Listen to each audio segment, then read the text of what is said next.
This upcoming week is without question going to be the most difficult week for me to concentrate and to get things done. And this is the culprit, the Masters app.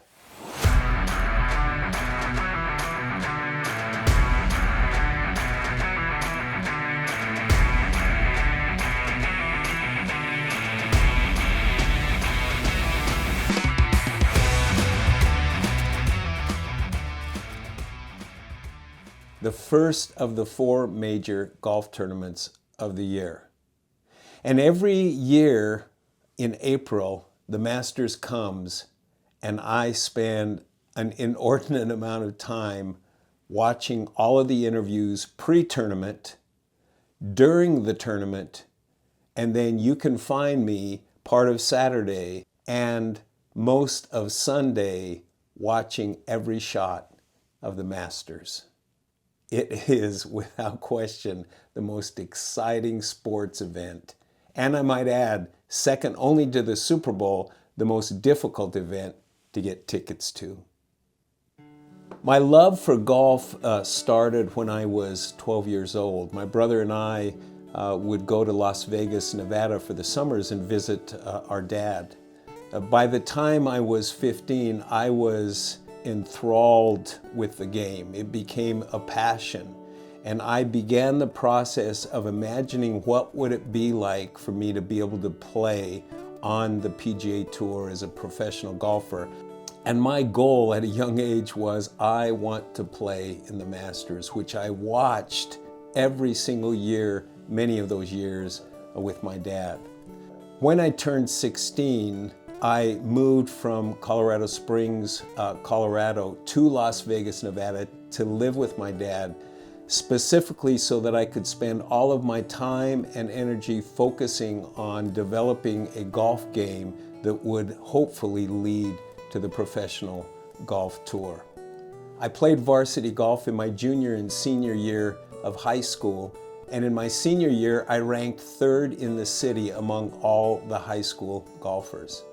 It was during the last draft that I ended up enlisting in the Army for 3 years and stationed, of all places, back in Colorado Springs, Colorado, where I was stationed throughout my tour of duty at Fort Carson, Colorado. I would play every weekend, Saturday and Sunday as the weather permitted, perfecting my game in the hopes of making the PGA Tour. Not only did I play for the Fort Carson golf team, but I also won the club championship that year. And when I was discharged from the Army in 1975, I received a full-ride golf scholarship to the University of Nevada, Las Vegas. But something significant happened in the summer of 1977. I became a Christian.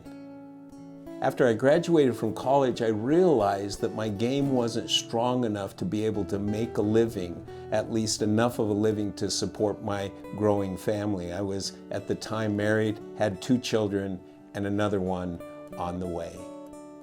You know, every year at this time of the year, I start asking the question, what if?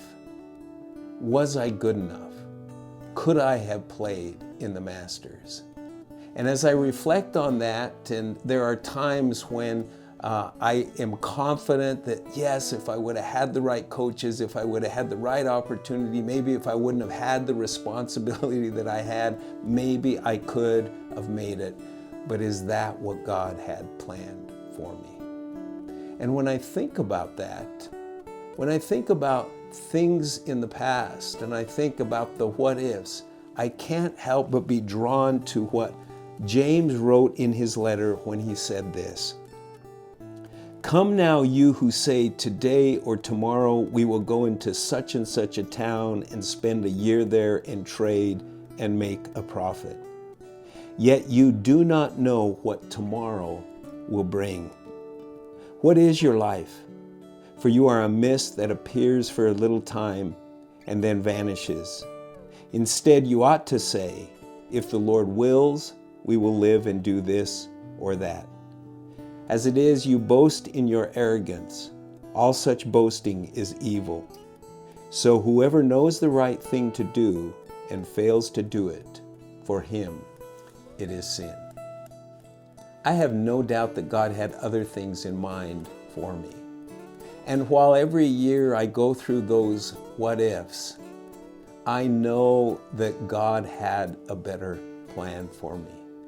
And I'm so grateful that at a time when I was pursuing something with all of the passion and everything that I had, He not only rescued me from my own foolishness, but He steered me in a much different direction that was far better than what might have been.